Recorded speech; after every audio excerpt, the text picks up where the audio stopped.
Indeed, Mr. Kenneth Okonkwo joins us right now. He is a lawyer and politician, a chieftain of the African Democratic Congress, and also a columnist. It's good to see you, a man of many parts, I must say. Thank you very I much. do not know if you also wear any hat around security, because, you know, I mean, these are some of the things that political parties also have to sell to the electorate ahead of the elections. What will your party be telling Nigerians that they want to do in terms of the current security challenges confronting all of us? Oh, well, good morning, viewers. And it's really very pathetic. What is going on in Nigeria is failure of government, failure of leadership, failure of Tinubu, and failure of APC. We all know that constitutionally, the primary duty of any government is security and welfare of the people, Section 14(2)(b) of the Constitution. And if you fail in security, you have failed in all. This is very clear. And thank God we have a candidate now that has emerged. And even in his acceptance speech, he made it very clear that in security, you have to first and foremost embark on massive new recruitment. Then you train those people. That's what Atiku Abubakar said in his acceptance speech. You train them for the asymmetric war that we have now seen. The guerrilla warfare that people come, steal people in the city, take them to the forest, and begin to ask for ransom. Then after training, you provide modern and adequate security, adequate equipment. They have to be modern, they have to be adequate. Can you imagine? They are still giving hunters gun to face people with AK-47, AK-49 in the forest to go and fight them. What a shame. And after providing the equipment, you provide welfare for the security agencies. And after that, you provide effective leadership and proper coordination amongst all the security agencies. We ought to battle these people from the air, from the land, from the sea, from everywhere, because they are now constituting themselves an insurgent group. And if they have a link across themselves, that is how they can take out a government and establish government of barbarians.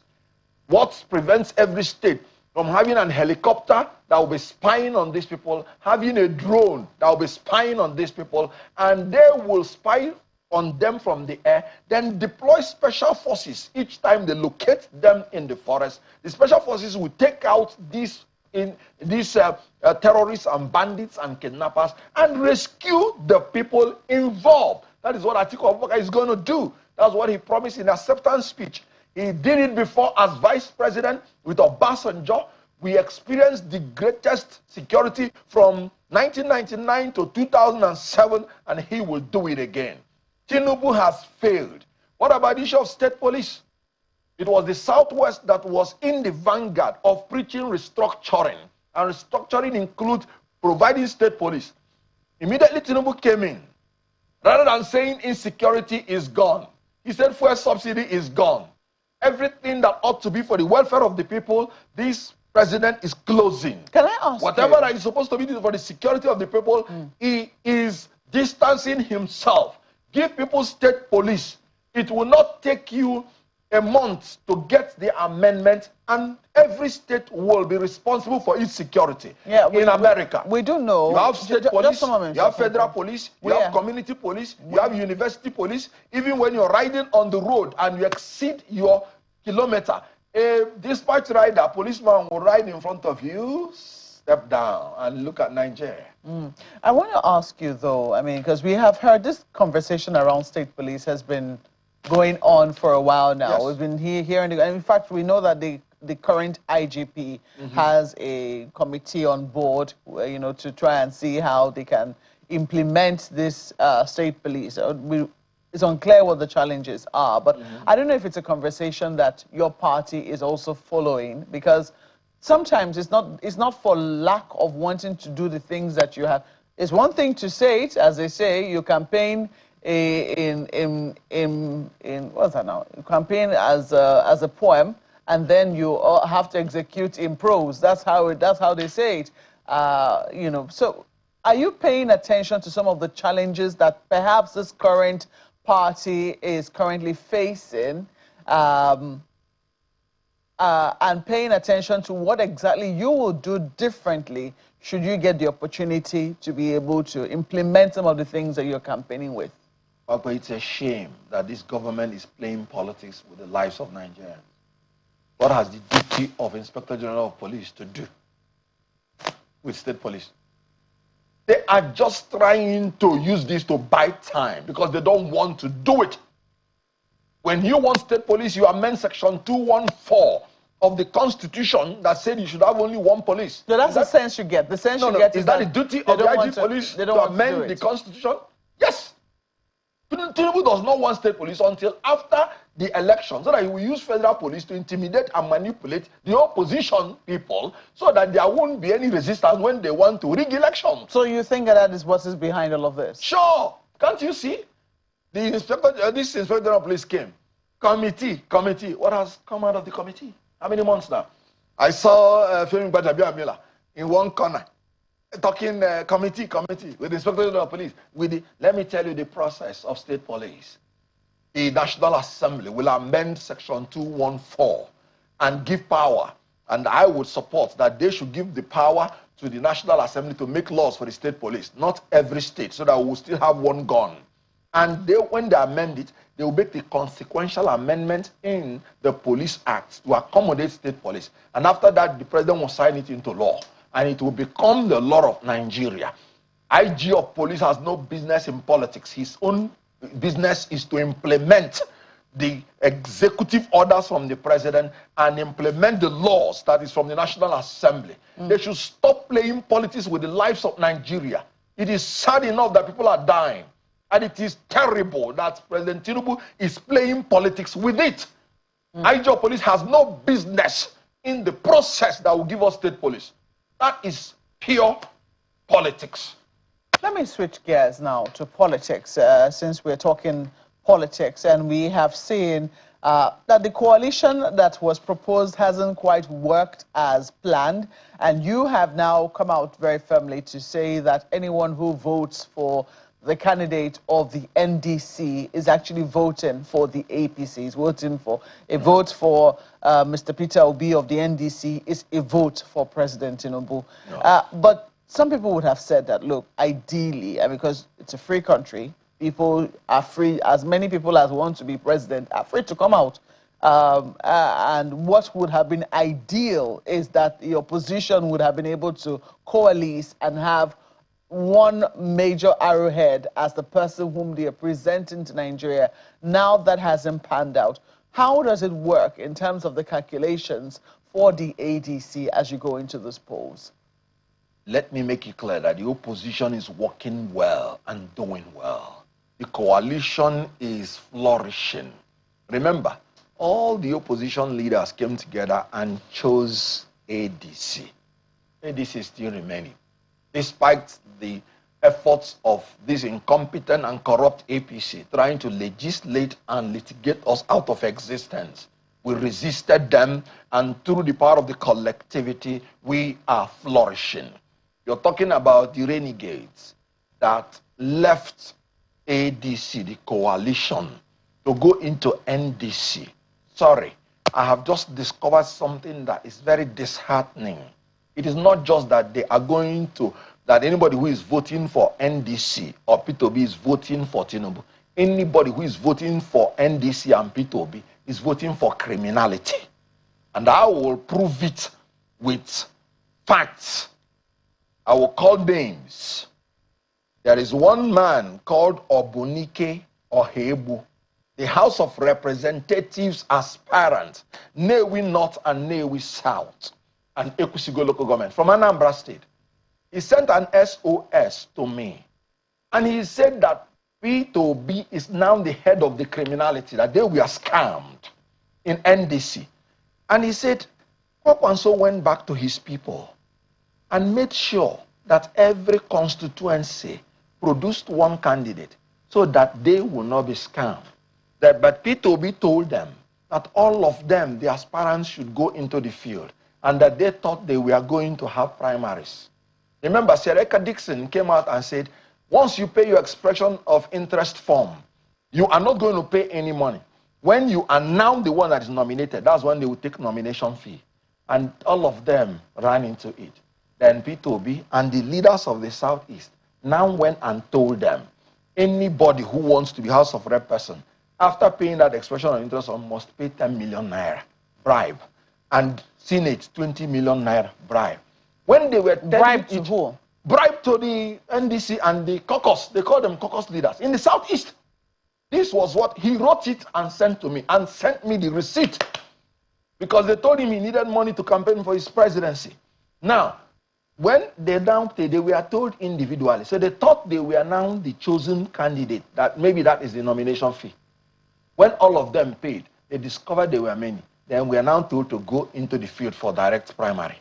And when they now went into the field, they thought that there was going to be genuine primary. And as they were in that field, killing themselves, P2B was in John Wood Hotel. He mentioned the hotel, writing the list of candidates. And after that, they submitted it. You know what he said? He said, I am not disappointed that I lost the ticket.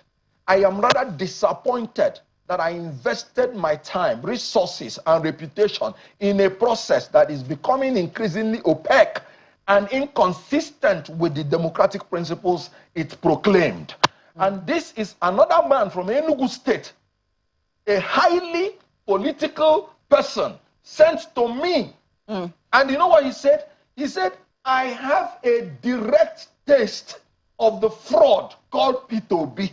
Recently in NDC. But we must put that, yes. NDC has become a national dialogue for criminality. No, but just a moment. Discussion of criminals. Mr. Okonkwo, you do acknowledge that that was the testimony of one person, and it's an allegation. No. You haven't investigated that. Hold on. To be able to say you did your own investigation, yes, and you found it to be true. What, did you know what Aisha said?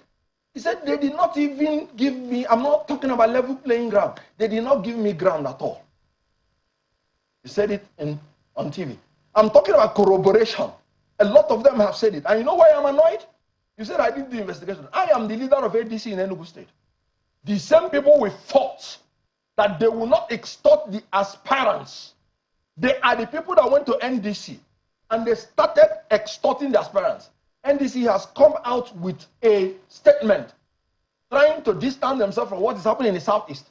And they said it is the caucus leaders in the Southeast that are responsible. Yeah. P2B from Anambra State, Okwesileeze Nwodo from Enugu State, Ugochukwu Onyema from Abia State, Achiku Denwa from Imo State, and what else is remaining? Yeah, but don't you think that is? Yes. I mean, Sam I'm not trying to 5 states in the Southeast. Exonerate you know what anyone. I'm telling you? We want to bring new leadership in the Southeast because of leaders like this. That is why Southeast has been coming last in Nigerian politics.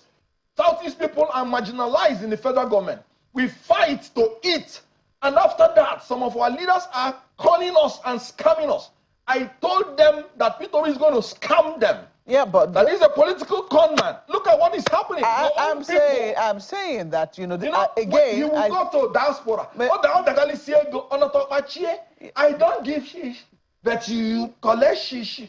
Mr. Okonkwo, I think it's important. I think it's important to still put that this is an allegation. That is one. It is an allegation that it must be taken. And then two, some people will also say that isn't this more in the nature of how we play politics? Because we've seen that party in, party out, in spite of all the promises that are made, what we see is that the way the political actors still behave does not make us differentiate from one party to the other. Because most times the same people that people this party are the same ones that have transited to another party, and they carry their behaviors and their traditions alongside them. So don't you think that this is more about Nigerian politics rather than piling it on one person and saying that he's responsible for all that is going on within the party? Malkwe, I am the leader of ADC in Enugu State. Go and verify whether there is any aspirant that 1 naira was taken from. It is not about there is no Nigerian factor in this. It is because we have incompetent and corrupt leaders. And you know the annoying thing? When they start coming out publicly to deceive the public that they are saints, that they are when they are absolute hypocrites. In NDC, it is the Southeast people that are crying most. Go and check it.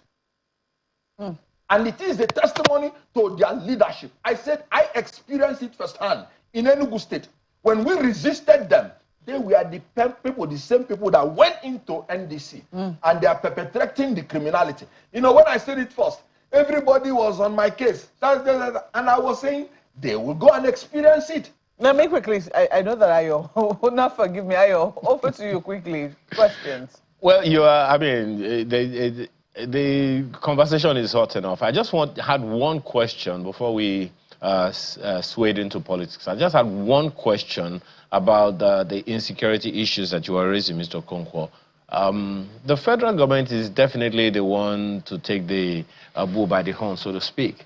But from experience, it has been discussed largely, even by top security officers, the retired military officers, who have said that the first line of defense in any government is the local government administrations. And the states are right there at the, you know, doing what they do, despite all of the conversations that have gone ahead about local government autonomy and all of that, and how the states are hampering all of that. Don't you think there is some significant work that the state governments themselves need to do to ensure that we have a more secure, you know, community all across Nigeria? Ayo, the problem is Tinubu and APC incompetent and corrupt government. Are you not in Nigeria when Tinubu went to court, to the Supreme Court, through the Attorney General, that the money of the local government will be transferred to them directly so that development will be experienced at that level? Has it been done till today? A government that went to court itself and got a judgment and everybody applauded it. Now they are playing politics with it. If you do not give a governor state police, then the governor is blackmailable. If he goes on his own to use force and use some equipment that was not approved for him and take the risk of trying to fight these miscreants and criminals, if there is anything that goes wrong, that's when the federal government will remind him that what he's doing is illegal. Give people state police. Give the local government community police. We have what it takes. We have the men, materials, and money in this country to take out any insurgent in this country. Look at what happened in Oyo when the kidnappers kidnapped the wrong person. And when the wrong person did the right thing, I'm sure he must have given them real injection. You saw how the security officers moved in a special forces form and rescued the sister and the twins of the former Minister of Power. If you give the security agencies the right thing, they will do the right thing. We don't have insecurity problem. What we have is incompetent and corrupt leaders. When good leaders come in, Nigerian problem can be wiped out in 6 months. That I can assure you. The local governments are not operating because they are disabled. By the time the federal government gives their money through the state, by the time the state subtract their own, they are left with money to pay salaries. Structural problem is what we have in this country. When we restructure, we will have the beautiful thing that we need. If you check the acceptance speech of Atiku Abubakar, you will see restructuring. He said proper arrangement amongst the constituent units in Nigeria. We need it in this country so that we can prosper. And I'm sure that a lot of Nigerians are looking forward to prospering, Yes. whatever the outcomes of the 2027 elections will be. We certainly will be looking forward to the campaigns and debates. We're hoping that all the parties will subscribe to the idea of a debate at many levels. We'll be able to see which ones are bringing out the best ideas. We have to thank you very much, Mr. Kenneth Okonkwo. Time is never enough when we're speaking with you, and we hope that you'll come again whenever it is that we call. Thank you so much for coming on Sunrise Daily.